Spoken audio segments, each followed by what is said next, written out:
This is ChangeMakers with Katie Gore, finding the right solutions for the affordable housing community. Welcome back to my conversation with Mary-Margaret Lemons, the president of Fort Worth Housing Solutions, where she manages around 40 properties with nearly 7,000 units. Mary-Margaret, we have heard from other guests that sometimes it's hard to juggle the historic importance of a place or an emotional attachment being balanced with the economics of rehabbing various properties. Have you had any other properties that fit this dynamic? We have. I'm actually sitting in our administrative building here at Butler Place, which was the first African-American public housing back in 1938. It sits on 42 acres adjacent to downtown, but definitely separated by a bunch of highways. We're an island. And my office is in the first African-American high school that was built in this area. And so when we started thinking about using RAD and redeveloping and how we were going to address this, the Housing Authority, even before I got here in 2015, established a Butler Advisory Committee. And so it was a group put together of, obviously the Housing Authority, but the city, downtown stakeholders, the Alumni Association for the high school here, just anybody and everybody that wanted to have a seat at the table to talk about how we can move forward. And so we've been meeting regularly. I mean, now saying it out loud is kind of scary, 7 years to say, it wasn't a decision made quickly or lightly. And we've had public sessions. We've published a report that's on our website. So the historic significance is important, and balancing that to make sure that we can further affordable housing and meet the needs out there. They don't always match up, but we do try to collaborate and come to common ground as much as we can. So if other affordable housing providers were struggling with the same thing, what would be the first 3 things maybe you would tell them to do, something that you've learned through this process? I would say getting everybody in the same room and at the same table is important, and listening first. I'll never forget, we have a great community leader and activist here, Miss Sarah Walker. And the first time I came to a meeting, she didn't know me. And she said, I don't trust you. And I said, yes, ma'am.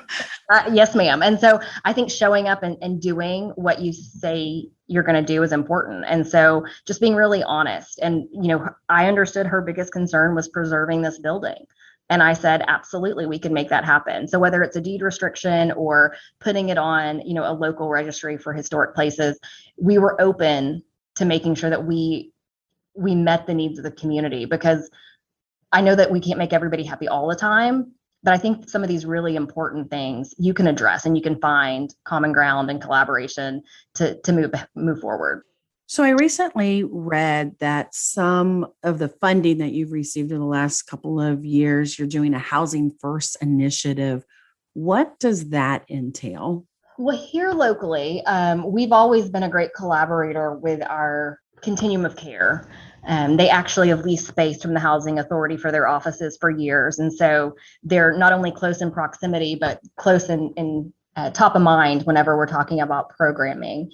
And so we, as a community, kind of, I don't want to say redesigned, but kind of redesigned our continuum to make sure that we were optimizing all of our resources and working together in a way that really housed people quickly and used every single dollar of rental assistance we could to address chronically homeless, our veteran population, families. We wanted to make sure that we were hitting all those. And so the best thing that came out of COVID, I will tell you, is the CARES Act funding that we were able to use from the city. So the city of Fort Worth put out an RFP. We responded with one of our developer partners, and we were able to purchase an extended stay hotel in October of 2020, October 1st to be exact.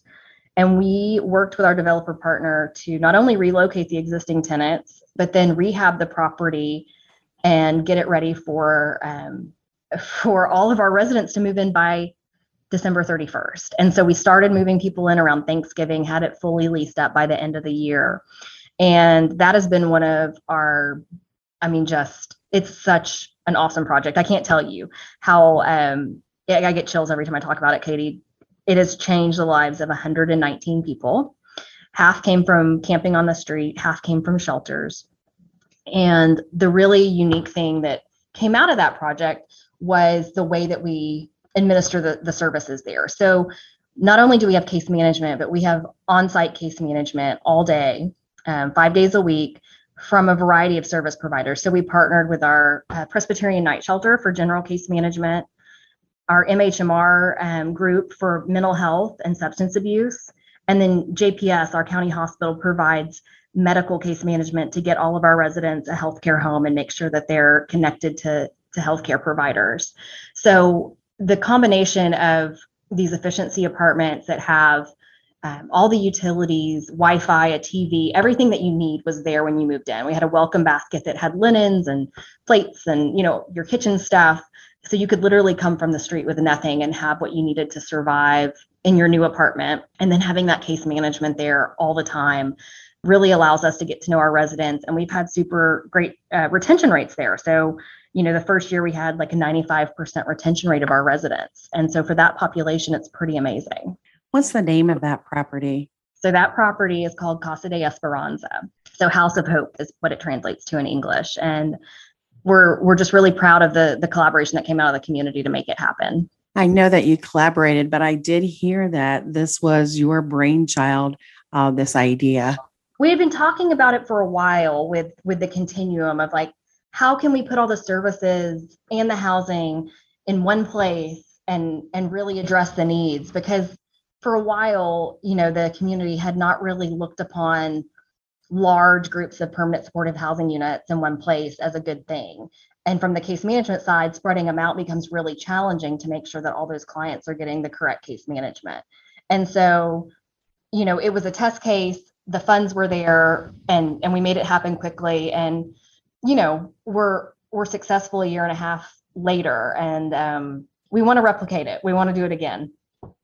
Could you imagine or dream if you were able to get more allocations like the Choice Implementation Grant and, this CARES Act funding that allowed you to do this on the regular basis? We would knock out chronic homelessness, very quickly with just a couple more allocations like that CARES Act funding. And the Choice neighborhood, we have pockets all over town that could use that type of investment and revitalization. And it's not just housing, but it's also the infrastructure and the services. And so I really started thinking a few years ago, even though it's not a choice, we still can work with our community partners. How can I partner with our Head Start and early Head Start providers to go ahead and build out space for that early childhood education to be co-located? And I know that's not a new concept, but I think sometimes we all get wrapped up in, I'm housing, all I can control is housing, and it's easier if I just get that done and move on.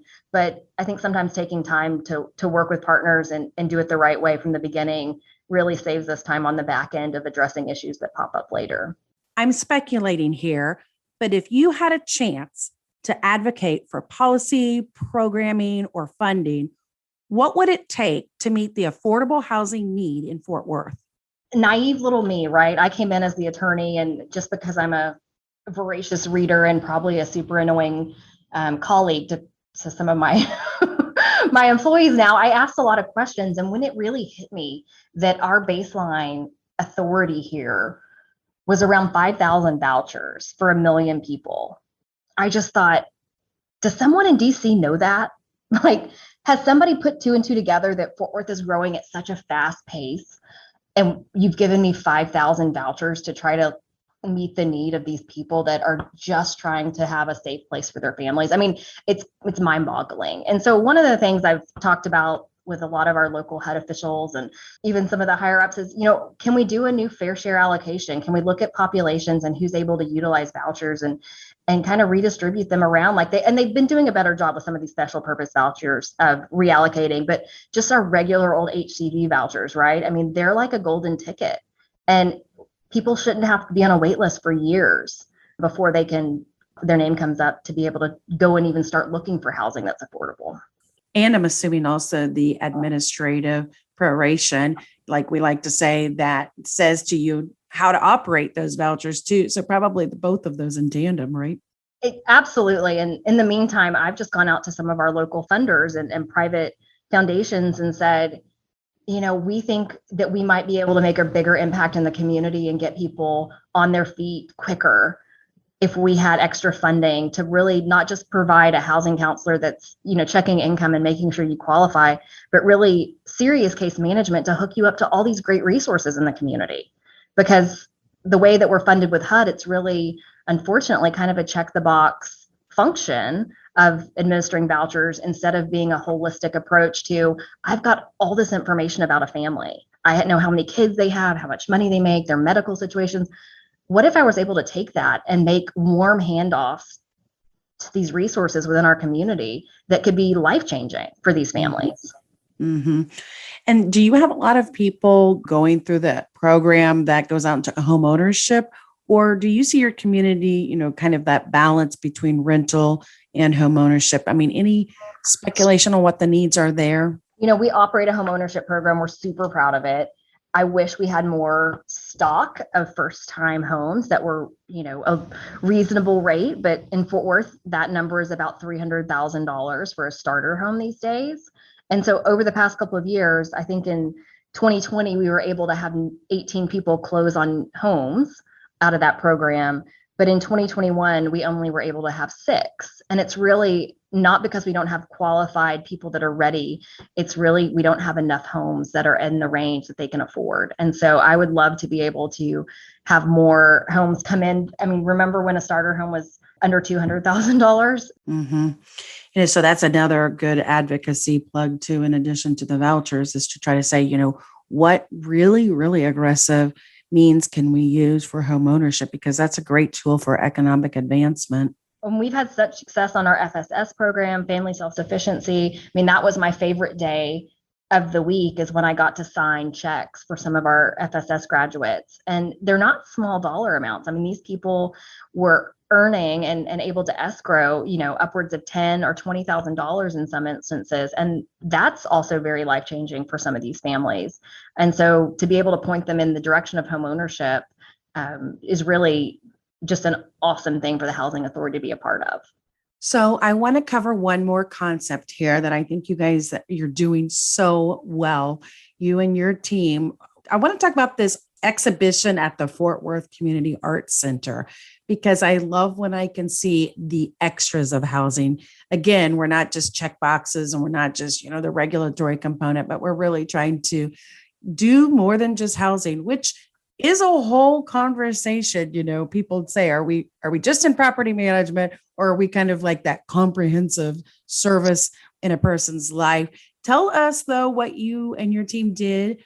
I think you guys did it for Fair Housing Month. Is that right?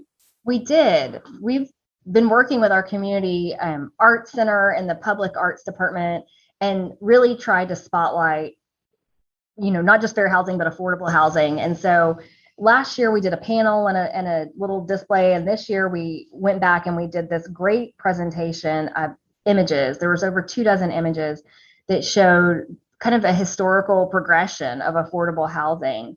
Because I think a lot of times our goal is so that no one knows that it's affordable when you're driving by. And so many of the properties we own, the community has no idea that they offer affordable housing there. And so we really went back all the way from the beginning to current, modern day to what it's become. So the traditional red bricks that were everywhere across the nation, just like us, to these gorgeous properties that you or I would be really proud to live in. Well, Mary-Margaret, I am so intrigued by how you came to housing, and it really doesn't matter, but it's important that you are currently here because you are doing amazing things on the Fort Worth scene, but also on the national scene, because we have a lot to learn by what you guys are doing there. Well, I appreciate it. I inherited a really great agency and have a fabulous staff that is so committed to this community. So I'm really lucky to be here. And like I said, he's always on time. So I showed up at the right time. Well, thank you for being a guest. It has been a pleasure hearing all of the good news there in Fort Worth. Thank you, Katie. I appreciate you. Thanks for listening to ChangeMakers with Katie Gore. To find out more about Katie, go to quadel.com. That's QUADEL.com.